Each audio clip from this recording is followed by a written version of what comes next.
Mesdames et messieurs, bonjour, très chers téléspectateurs, chers internautes. Bienvenue dans ce tout premier numéro de cet entretien. Et aujourd'hui, j'ai l'honneur de recevoir pour vous Moïse Monidela. Moïse Monidela, bonjour. Bonjour, monsieur le journaliste. Je précise que Moïse Monidela est président des CONAD. Il est également au même moment au cadre des AR, ce qui fait de lui secrétaire général d'Ensemble pour les changements. Et avec Moïse Monidela, aujourd'hui, nous allons nous entretenir avec les sujets qui fait l'actualité, qui fait la une de l'actualité en République démocratique du Congo. Président, commençons cet entretien avec votre lettre ouverte que vous avez adressée au président de la République. Président, nous savons que vous et Félix Tshisekedi, vous êtes frères. Mais pourquoi avez-vous choisi de lui adresser une lettre ouverte? Oui, moi, vous venez de le dire, monsieur le journaliste, que nous sommes frères. Nous sommes ici de même plan CETA politique, de même école, de la même université politique. Nous sommes de la même famille politique. Quand je dis nous sommes, parce que pour la petite histoire, pour ceux qui ne savent pas, je suis cofondateur de l'IDPS, pionnier parmi les jeunes qui ont rejoint les 13 parlementaires. Et j'avais comme professeur émérite Étienne Tshisekedi.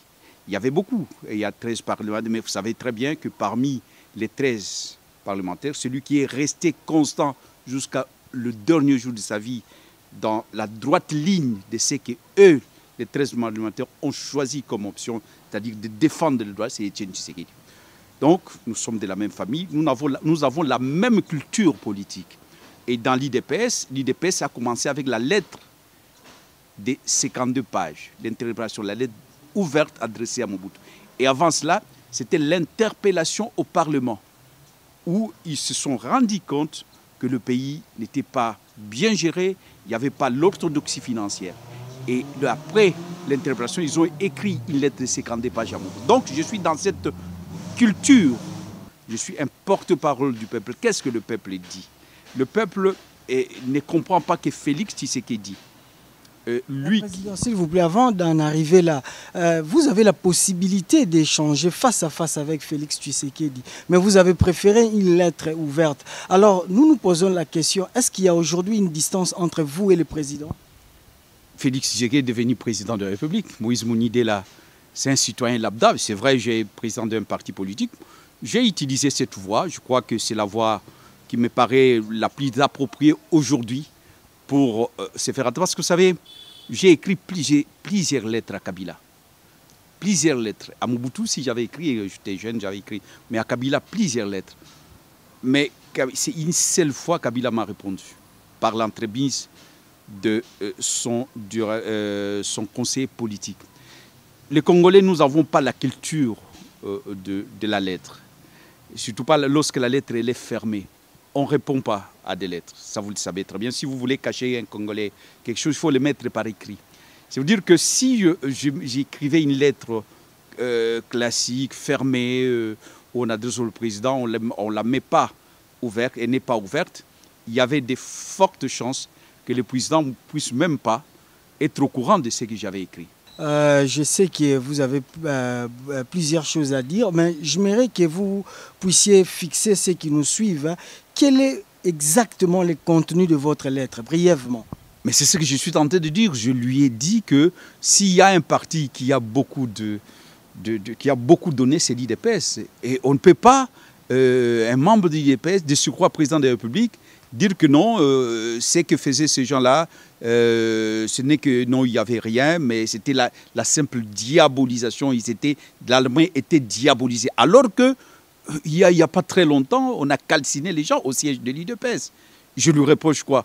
Qu'est-ce que je dis dans la lettre? Je dis tout simplement qu'on ne peut pas lever les sanctions parce qu'il a plaidé dans son périple héros-américain, il a plaidé pour la levée des sanctions. Et moi je dis, on ne peut pas lever les sanctions, sinon c'est un sacrilège. Président, nous allons parler de votre proposition que vous avez faite antérieurement, mais s'il faut faire la chasse aux sorcières, Pensez-vous que le Congo sera stable avec cette démarche? Parce que le président de la République ne cesse de rappeler, c'est d'abord le Congo, c'est l'intérêt, c'est au nom de la stabilité, au nom de la paix, au nom de la stabilité des institutions que le président a préféré ne pas faire la chasse aux sorcières. Ne partagez-vous pas cet argument? La justice, lorsqu'on demande à la justice de se saisir de ces dossiers-là, au contraire, c'est une démarche citoyenne, c'est une démarche de bon sens.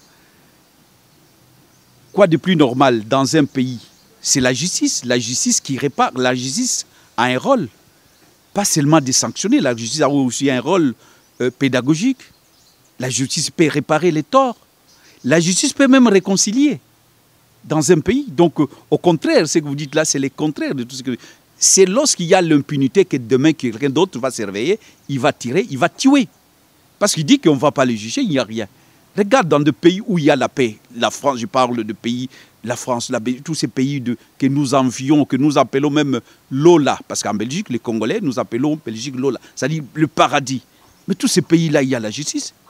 Et d'ailleurs, c'est la justice qui appelle, la justice qui est facteur de la paix. Là où il y a la justice, vous verrez qu'il y a des investisseurs qui vont venir.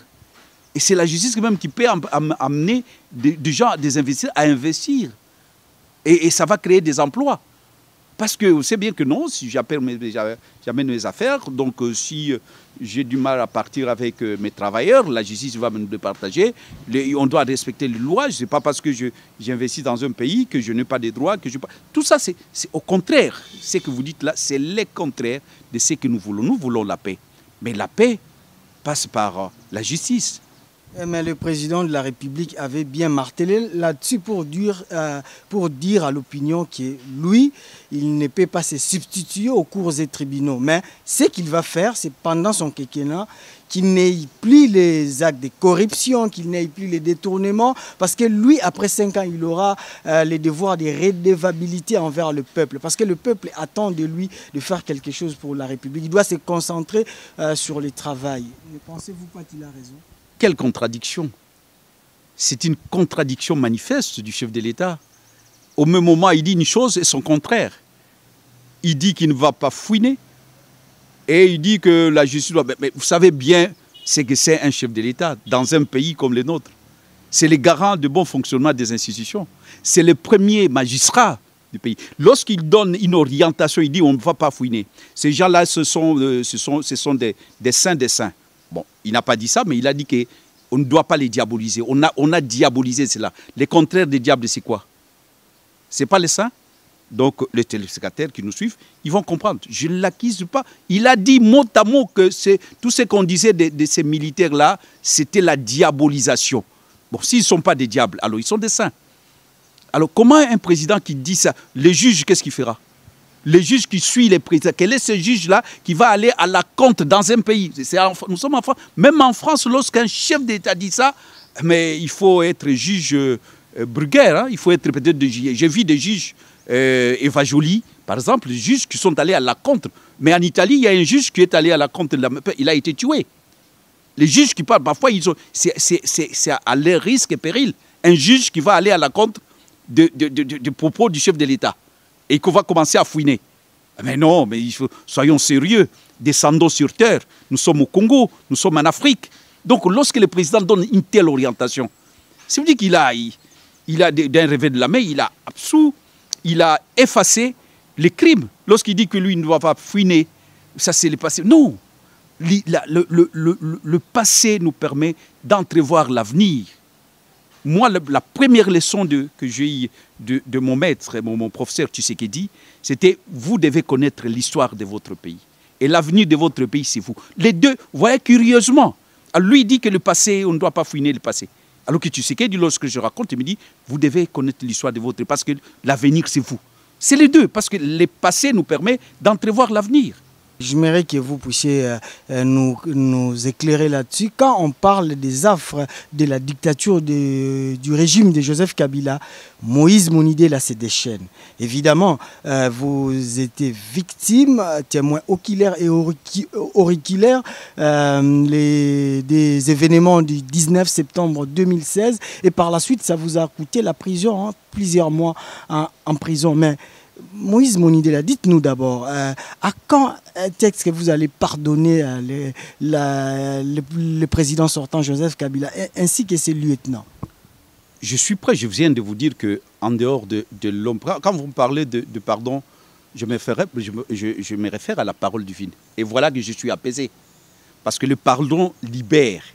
Mais on ne peut pas pardonner, il y a un acte que les autres. Je l'ai dit plusieurs fois. Une fois, c'était au mois de Ramadan. Plusieurs fois, j'ai dit, je suis prêt à pardonner à Kabila et ses courtisans et tous ces tueurs, je peux pardonner. Mais qu'ils fassent l'amende honorable. Que Kabila les demande pardon. Je suis prêt à les pardonner. Qui suis-je, moi, de ne pas pardonner alors que nous faisons des actes? Dieu nous dit, nous interpelle. Nous faisons des actes parfois répréhensibles. Nous commettons des péchés, Dieu nous pardonne. Pourquoi nous ne pouvons pas pardonner? Mais attends. Ce n'est pas un pardon comme ça, je commence à pardonner. Il faut déjà. C'est pour ça que je suis pour une démarche républicaine. Oui, je vois, vous avez envisagé la mise en place d'une commission vérité, justice et réconciliation. Mais dites-nous. Oui, c'est dans cette démarche-là. C'est pour dire que je l'ai dit. Si Kabila se réveille le matin, il y a des gens, il y a des canaux. Kabila il peut saisir les hommes de Dieu. Ça va les libérer. Et je crois que Kabila il va se libérer lui-même. Parce que le pardon libère. Il n'a pas besoin que quelqu'un lui libère. Et vous voyez qu'il va circuler. Ah, il a demandé pardon. C'est vrai qu'il y a des gens qui vont dire ah, il faut qu'il aille en prison. Mais la majorité des Congolais, je vous dis que nous sommes des croyants. Nous croyons à un être suprême. Et les Congolais ne sont pas des gens qui ont la haine, qui suent la haine. Non. Les Congolais, c'est un homme qui pardonne vite. D'ailleurs, il oublie vite les Congolais. Et c'est pour ça que je n'aimerais pas que mon frère Félix, que le pouvoir, qui puisse être dans l'ivresse du pouvoir. Et surtout les gens qui sont prêts, vous m'avez demandé pourquoi. Est-ce que vous croyez qu'aujourd'hui, les gens comme nous, on arrive, ce sera facile? On va dire non. Vous étiez, si vous êtes connu, aujourd'hui, il est chef de l'État. Donc ça veut dire que le chef de l'État ici, c'est les Djalelo. Et on préfère des gens qui font les Djalelo Moubandi Langaye, Moulopoué Félix. Ces gens-là, oui. Mais des gens qui essaient de dire non, nous avons lutté, pas pour ça, cher ami. Parce que moi, je ne peux pas faire je ne peux pas être complaisant, je ne peux pas être flatteur, Philippe, parce que lui et moi, nous sommes des compagnons d'une longue et noble élite pour l'instauration d'un état de droit. Moi, j'ai payé les lourds tribus pour qu'il y ait la démocratie dans ce pays, depuis 1983. Et non seulement moi, il y a beaucoup, la presse, vous avez aussi payé, la société civile, les gens sont morts. Le plus grand bénéficiaire de la lutte, aujourd'hui, c'est qui? C'est Félix. Et aujourd'hui, votre compagnon, il était en voyage, précisément dans la partie est du pays, et à son retour, l'Antonov 72, qui transportait la suite qui lui accompagnait, a fait un crash. Avez-vous un mot par rapport à ça? Bien sûr que oui. Bien sûr que oui. Je pense que la première des choses, je m'incline sur le Paris, tous ces gens qui sont morts. Ils sont morts pour la République. Ils ne sont pas allés dans un voyage touristique. Et c'est l'entourage du chef d'État. Et je sais ce que c'est l'entourage. Nous, chez les musulmans, on nous dit, attention, attention, vous devez être avec les voisins. Vous devez être les proches. C'est-à-dire, en dehors de la famille, on a l'entourage. Je suis homme politique, je sais ce que c'est l'entourage.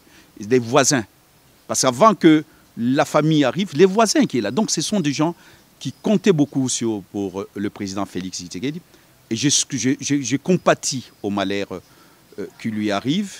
Et je comprends sa douleur. Je demande à ce que la terre de nos ancêtres, cette formule-là, je n'aime pas beaucoup, mais je préfère dire tout simplement demander à ce que la bénédiction et la paix de Dieu soient sur ces gens-là et que la terre puisse être douce et légère. À supposer que c'était le pire pour le président de la République. C'est une hypothèse que je ne veux même pas.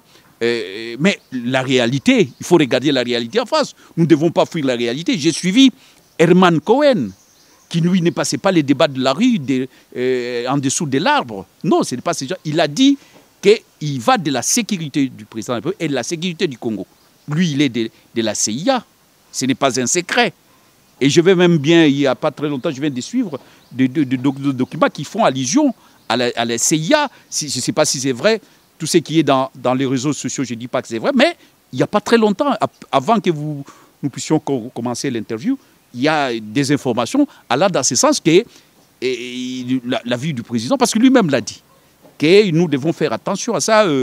On parle d'une hypothèse d'un attentat. Moi, je ne souscris pas à ça, mais je ne peux pas non plus, des revers de la main, comme ça, balayer, parce que je n'ai pas... attendons voir, mais nous ne devons pas fermer les yeux, nous ne devons pas fermer les oreilles, nous ne devons pas dormir. Et sur nos oreillers, nous devons nous poser des questions. Est-ce que c'est comme ça? Un homme intelligent se pose. Et on dit toujours, un homme averti, il voit toujours les dangers. Ok, président. Il essaie de projeter les choses. Un homme averti voit toujours les dangers, essaie de projeter les choses. Le régime est encore en ses débuts et on parle de trop de faux pas. Quelle chance donnez-vous à l'actuel chef de l'État et pensez-vous que le gouvernement Ilunga parviendra-t-il à donner un coup de pouce pour que le Congo aille de l'avant? Vous savez, cher ami, j'ai dépassé l'âge de croire à l'existence de Père Noël. Il y a des gens, des enfants peuvent croire encore qu'il y a un Père Noël, que pendant la Noël, il vient donner des cadeaux. C'est normal, les jeunes, mais moi, j'ai dépassé cet âge-là. Mais quand j'étais jeune, je croyais, comme tout le monde, qu'il y avait un Père Noël.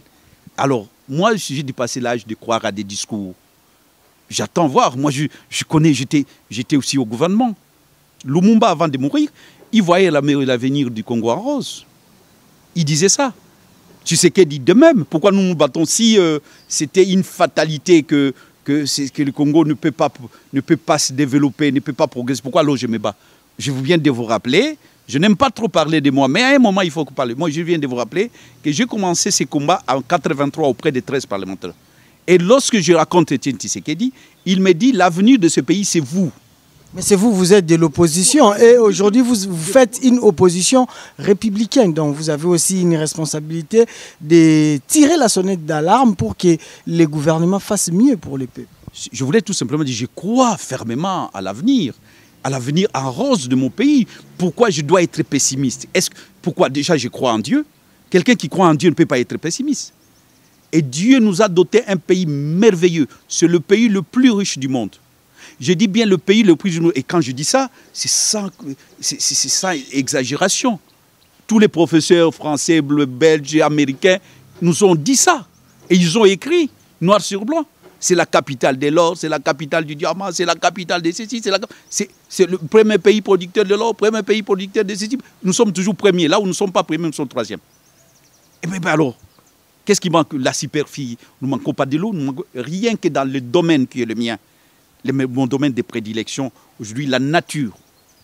Mais dans ces domaines-là, on peut engager des milliards. Aujourd'hui, nous avons un budget de misère de 8 milliards. Le président Félix a tout fait pour qu'on a 10. Mais il ne suffit pas de déclarer qu'on aura 10 milliards, mais c'est une prévision budgétaire. Ça voudrait dire qu'il faut mobiliser. Mais pour mobiliser, il faut des tonneaux d'Anaïde, il faut souder, il faut fermer là où l'eau coule.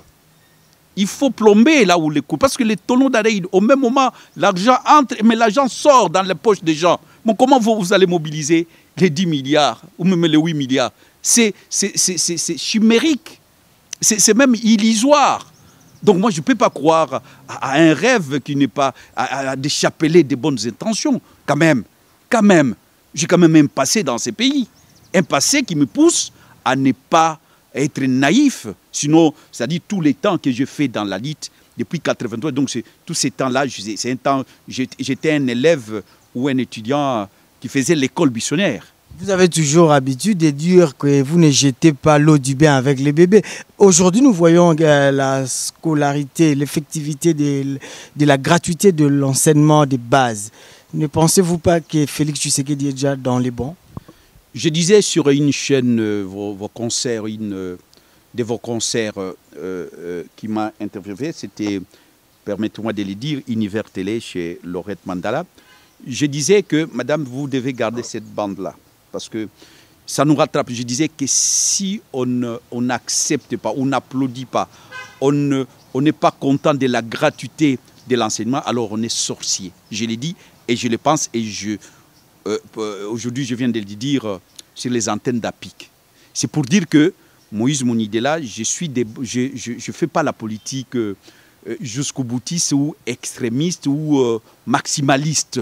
Non, je fais la politique des bons sens. J'ai fait la politique de valeurs, des consciences, pas une politique d'inconscience, parce qu'il y a un journaliste qui a écrit un livre pour dire que le Congolais, la République des inconscients. Donc je ne crois pas que tous les 90 millions ou aujourd'hui 100 millions de Congolais, nous sommes tous des inconscients.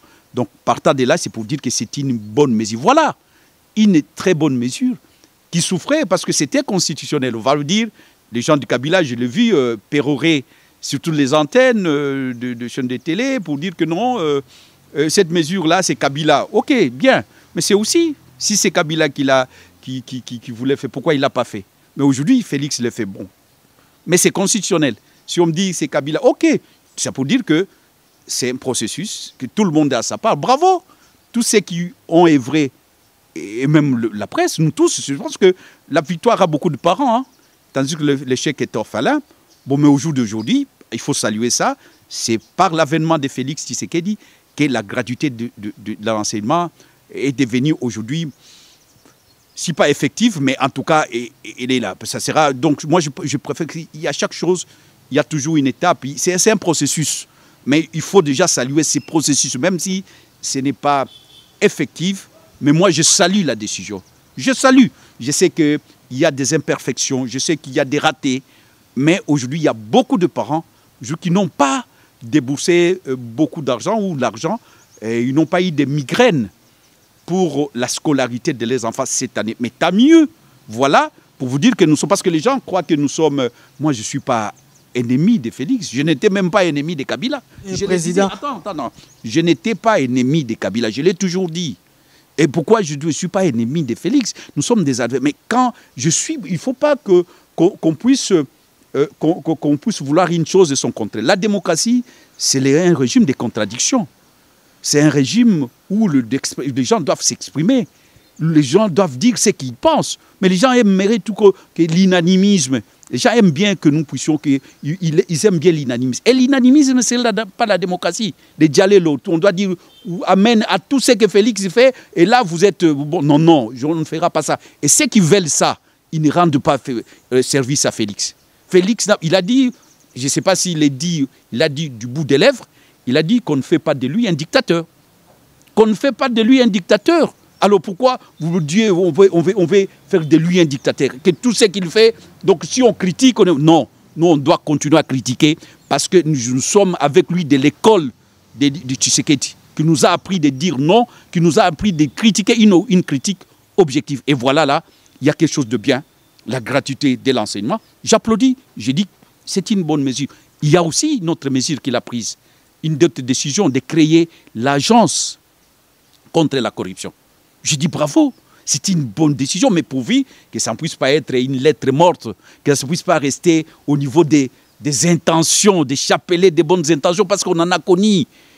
On en a connu, je ne suis pas né de la dernière pluie. Je dis bien que je n'ai plus l'âge de croire à l'existence de Père Noël.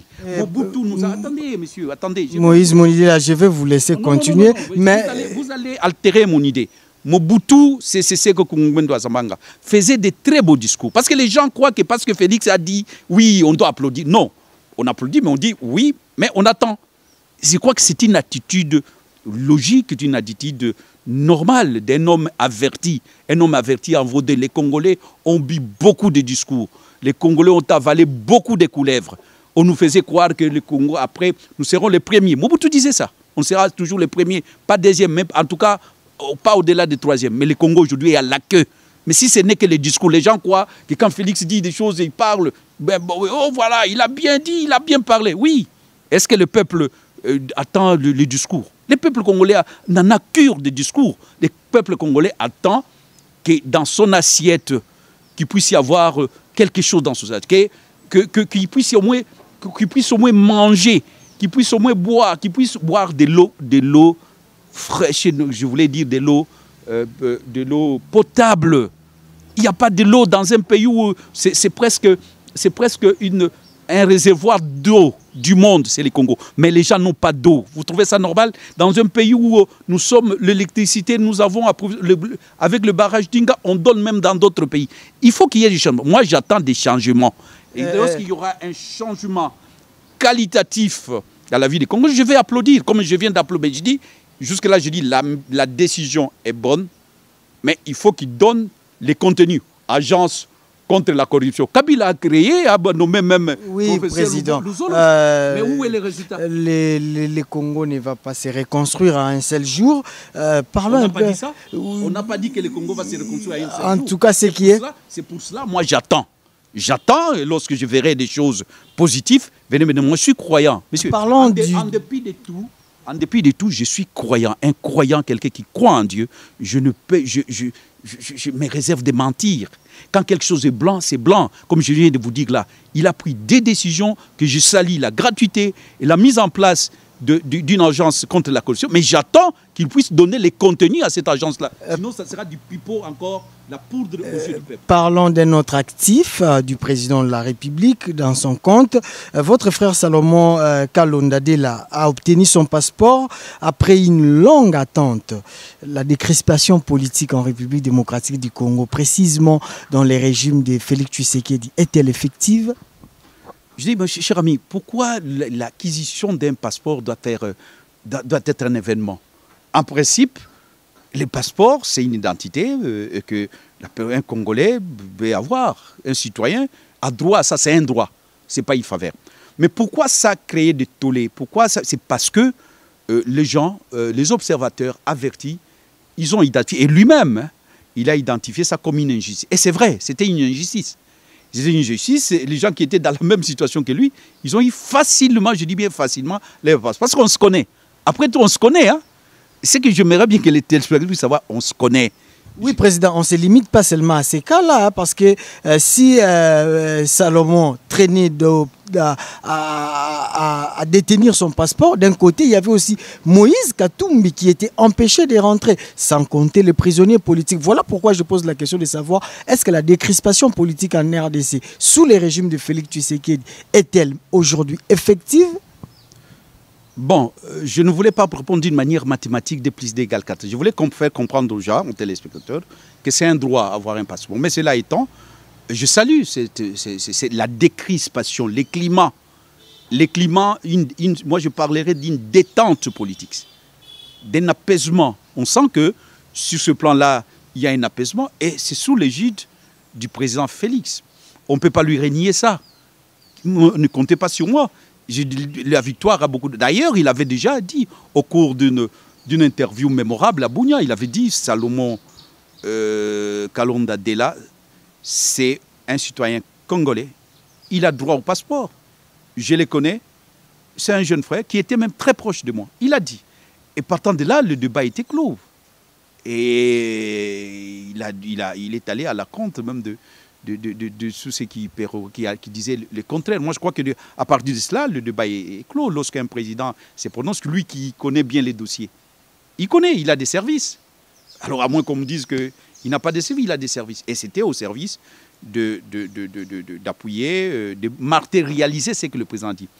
Donc, pour Salomon, on aura grâce à Dieu et à tous ceux qui se sont bâtis pour ça, la presse, les associations de défense des droits de l'homme et tout ça. Et moi, j'aimerais bien que les textes je me suis impliqué dans ces dossiers. C'est comme je me suis impliqué dans les dossiers de tous ceux qui ont été victimes des droits de l'homme. Ça commence depuis 1983. Ce n'est pas seulement Salomon. Moi, les combats d'un état de droit, ça c'est mon combat. Si demain, vous avez un problème, comptez sur Moïse Monidela. Si ceux qui sont tentés de me suivre, si quelqu'un a un problème pour la défense, moi je suis prêt à mouiller ma chemise, je le fais. Aujourd'hui, il y a des ceux qui sont à Makala. ce qui était dans le dossier des musées, la mort des musées. Nous sommes en train de nous battre pour que ces gens-là puissent retrouver leur liberté.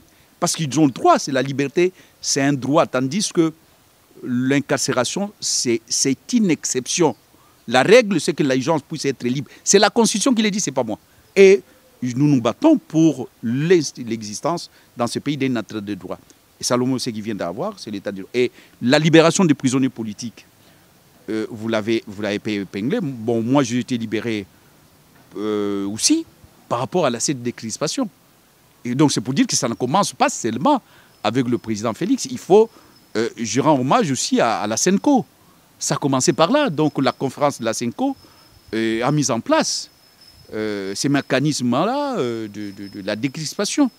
Il faut remonter par là. C'est vrai que le président Félix, il arrive, il trouve ces climats, il trouve cet élan-là de la décrispation qui a été enclenché au niveau de la conférence de la SENCO. J'ai dit, j'applaudis, mais je voulais tout simplement dire que c'est un processus qui a commencé.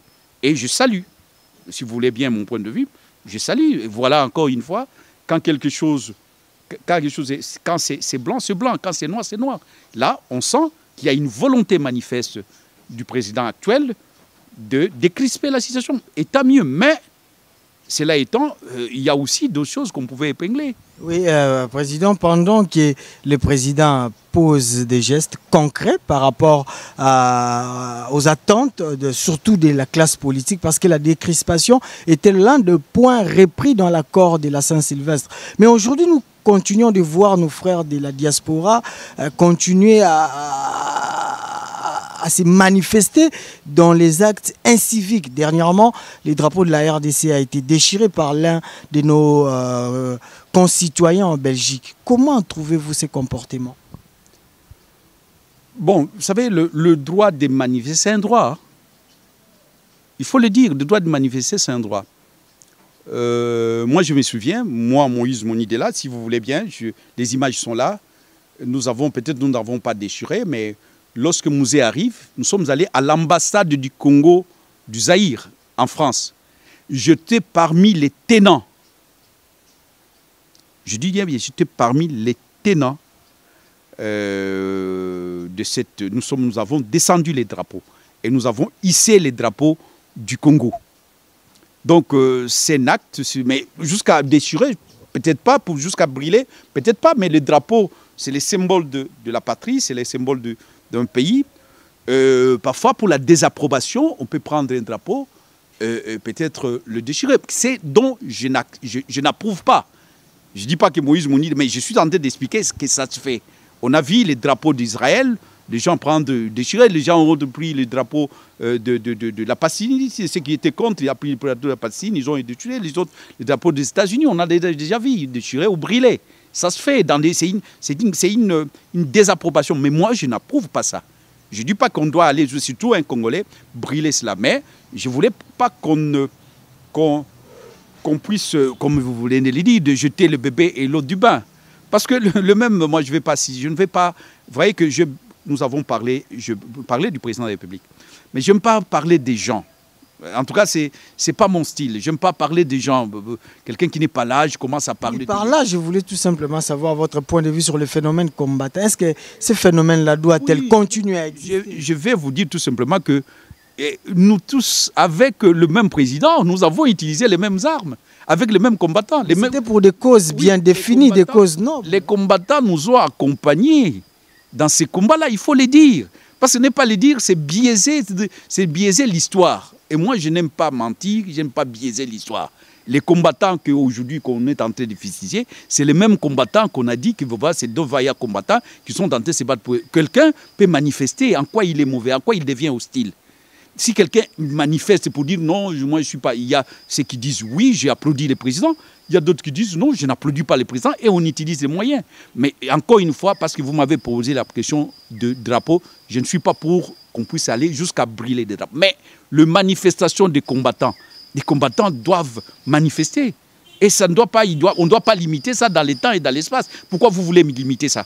Mais parce qu'il y avait une cause juste. Mais il n'y a plus de cause juste. Les gens continuent à mourir à l'Est. Les Congolais ont toujours des difficultés pour manger. Et Président, nous allons chuter. Nous sommes vraiment arrivés au terme de cet entretien. Vous avez un mot de la fin, un mot particulier par rapport à ceux-là qui nous suivent de partout? Nous avons tous voulu l'existence d'un état de droit. Et dans un état de droit, il y a des exigences. Et ces exigences, ce n'est pas seulement pour ceux qui sont dans l'opposition, même ceux qui sont au pouvoir. La transparence, ça fait partie des valeurs d'un pays démocratique. Ça fait partie de ce qui accompagne. On ne peut pas parler de la démocratie sans transparence. On ne peut pas parler de la démocratie sans orthodoxie financière. On ne peut pas parler de la démocratie sans des exigences, c'est-à-dire le devoir de redevabilité de ceux qui nous dirigent. Ils doivent nous expliquer. Je dis par rapport, je vais insister sur ce qui se passe à l'Est. Pour la souveraineté de notre pays, nous devons être indivisibles. Et là, il ne doit pas y avoir l'opposition ni la majorité. Et c'est au-delà de la vie de Félix, c'est au-delà de Félix Tshisekedi en tant que président, la souveraineté de notre pays. Et comme aujourd'hui, il risque sa vie, pour ça, nous devons aider Félix. Ce n'est pas aider Félix. Donc sa sécurité, il va de la sécurité du pays. Donc nous sommes liés par les sorts.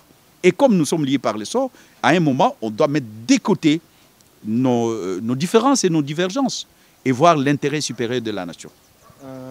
Voilà, nous devons mettre nos divergences à côté et voir l'intérêt, nos différences et voir l'intérêt supérieur de la nation. C'était les mots de la fin de Moïse Monidé, là que je remercie. Merci d'avoir répondu à notre invitation, Moïse Monidé. C'est moi qui vous remercie, cher ami. Très chers téléspectateurs, nous sommes arrivés à la fin de cet entretien. Le plaisir a été pour nous et en tout cas, restez sur nos programmes. On se retrouve très bientôt.